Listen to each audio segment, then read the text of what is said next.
Gorafano, welcome into this Tiny Tina's Wonderlands Top 5 countdown. Today we'll be covering what I consider to be the 5 best side quest rewards so far in the game. So, without further ado, let's hit it.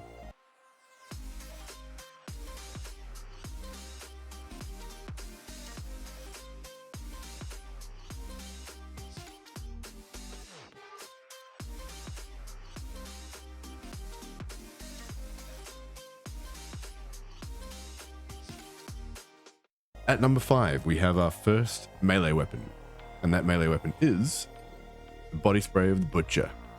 This is more for, I think, the meme's sake. It being an axe and it being body spray, it does kind of suggest that it was put in the game as a nod towards the axe body spray. What would have been an early teen's first cologne. So, about this. The body spray of the Butcher can be obtained from the Necromancer's side quest in Karnok's Wall, after you've completed the Son of a Witch main quest mission. That's pretty important. It's got 2 special effects, this one in particular at least anyway, in Vampire and body spray itself. So Vampire restores 8.6 of your maximum health and ward on a melee hit, with melee attacks against an enemy that has a status effect applied to it, doubling this effect. Now this one, as you can see, is a level 29 version. I believe it scales up to 10% rather than 8.6 at level 40. However, I don't know about chaos level scaling as well. It might not pass 10%, but I'd have to double check that. On to number 4. So for number 4, as you saw before, we have the head cannon. The head cannon can be obtained for the Armageddon Distracted from the Osagul Necropolis. It's a torque pistol. As you can see, the base damage is 1483 in this one that I have here. That is with skills and a class mod on, or armor, either way. The initial shot without a crit is 1483. However, if you do hit a crit, there will be a secondary fire explosion, which deals 200% of the initial base damage. So all in all, you'll be dealing 300% damage on a crit. So you'll always want to be hitting that crit, if you can help it, obviously. So there you go. If you show damage numbers, you can see that we are getting almost exactly, I think it's about 202% of the base damage as that explosion damage. Plus the initial base damage as well, so we're dealing 300% damage, basically, more or less. So yeah, that is the head cannon, and on to number 3. So at number 3 on the list, we have the greatest spell ever. And I think this one's more on the list for the fact that it's Tenacious D referenced than it is an actual damage dealing spell. However, it's not bad as far as damage goes as well, and it is a quick cast, so it can be quite handy. So you can get the greatest spell ever from the Spell to Pay mission in Karnok's Wall. Good little mission, quite fun. It is a bit of a laugh as well.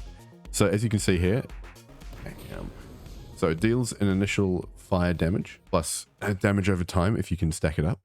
It's got a decent cooldown rate at 19 seconds. I did find that it was doing some decent damage. So there we go. That is the greatest spell ever.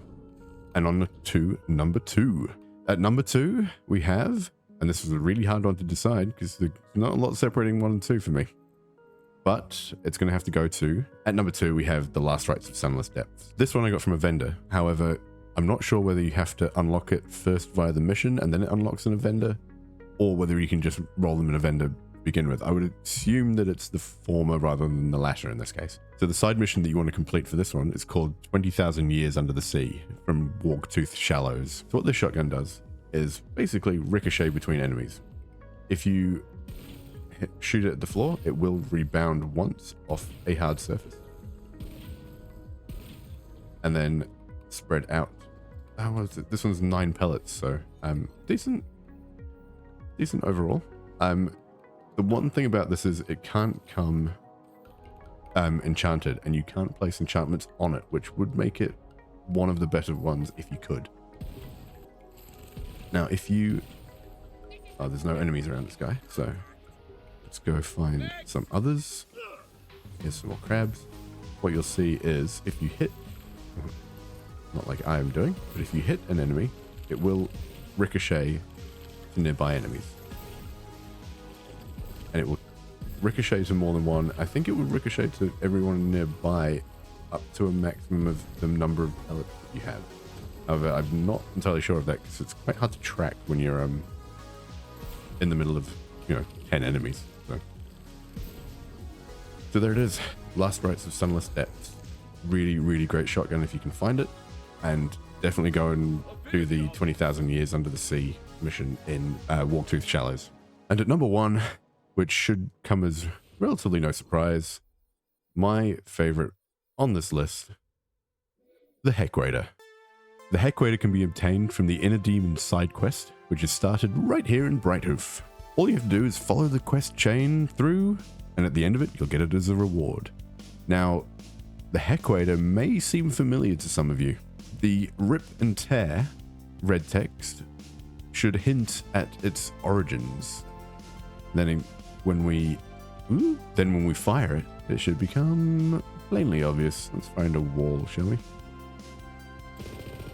But as you can see, it is marking out the quintessential upside down pentagram.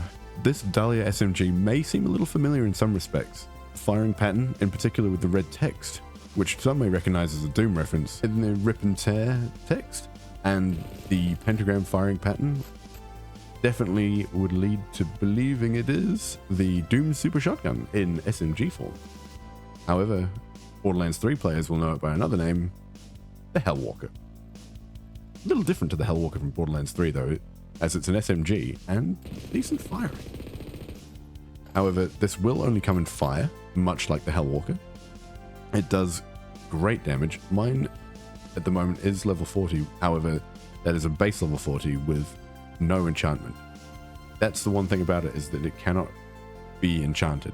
Not at the moment anyway. The Inner Demons side quest is one that I would highly recommend even if it didn't have the Hextrous as a quest reward, as it's a pretty damn fun one. This Hextrous carried us through the first, I think, 11 chaos levels. Provides good damage over time, and a good fire rate. Got a quick reload, nice sights, comes in full auto and burst. There is a slight delay between the bursts, so it doesn't have a full auto burst mode, much like the Nighthawking. However, the full auto is very serviceable. Now with the bullet pattern and it's got a bit of recoil to it, you kind of want to be up in people's faces, but that's not hard to do in this game, particularly if you've got something like the body spray of the Butcher as a melee weapon to heal yourself as you go. So just to finish, I thought I'd provide a few honorable mentions just to round it out. They didn't quite make the list, but they are either good fun or they make for an interesting play. So the first on the list is, this is the Exaggerating Love Leopard, which by its text, it works every time. Some of you may recognize as a reference to Anchorman and the Sex Panther cologne. So 60% of the time works every time. It's called Sex Panther by Odeon. It's illegal in 9 countries. They've done studies, 60% of the time it works every time. And if we fire it, I'll just fire it off the ledge here. It fires a love heart that splits into merves. It will also ricochet off hard surfaces and explode when it gets down to the bottom. As you can see, it creates a small singularity which pulls people in just a little bit from the surrounding area, and then explodes again with 3 hearts at the base. The Love Leopard rocket launcher comes from a side quest called Non-Violent Offender that you can obtain in Mount Craw. Second on this list is the Negotiator. To get the Negotiator, you need to complete the Diplomatic Relations side quest in the Drowned Abyss. Torg Shotgun comes in Sticky or Impact, as you would expect from a Torg Shotgun. It fires out 9 projectiles. However, what you will notice as well, the main perk to this weapon, besides its high shot count, is that when you fire these rockets out, you can track by moving the left stick. Much like the Freeman from Borderlands 3, these projectiles can be controlled by the user just by using the right analog stick. However, for up close and personal enemies, it doesn't quite work. And ooh, yep, there we go. Finding the right distance at which you can actually hit things is a bit tricky. Let's put it on sticky mode here, and we'll try and stick that guy up. Didn't really work. Now, the reason it didn't make the list is purely because it just doesn't do quite as much damage as you might hope. Brings us to the last on this list, and that is the Frostbite. The Frostbite comes from the Forgery side quest in Mount Craw. Now, this one for me is more of a personal preference weapon. I quite like it.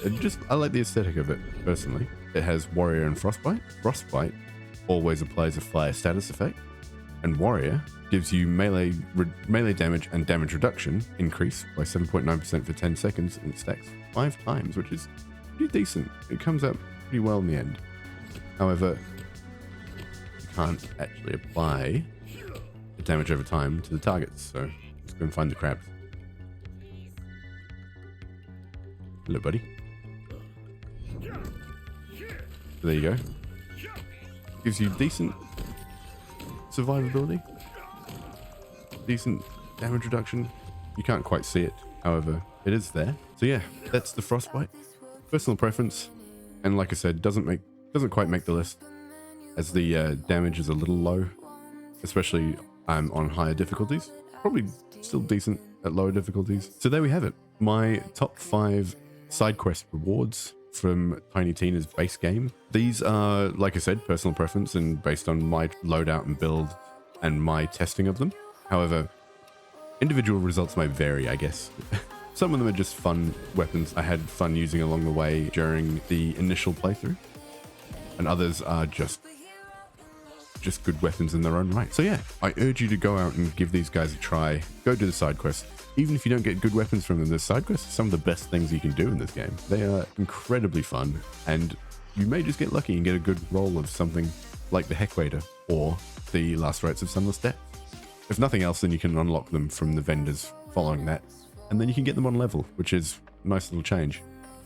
So yeah, thanks for tuning in, everyone. You know what to do. Hit the like, subscribe in the bottom here, and click me a comment down below and let me know what your favorite side quest rewards are. Love to try them out, actually. It'd be good to get a conversation going. So yeah, you let me know what your favorite side quest rewards are, and I'll check them out. I'm eager to see what else comes up, and whether some of them are better with other builds, and whether some work with specific roles. If you want to see any live testing for the future ones, drop by the stream. I'm live every Tuesday, Thursday, and Sundays, New Zealand time, so you know, watch out for that. However, it's been great having you here. Thanks for tuning in, and ka kite. Enjoy.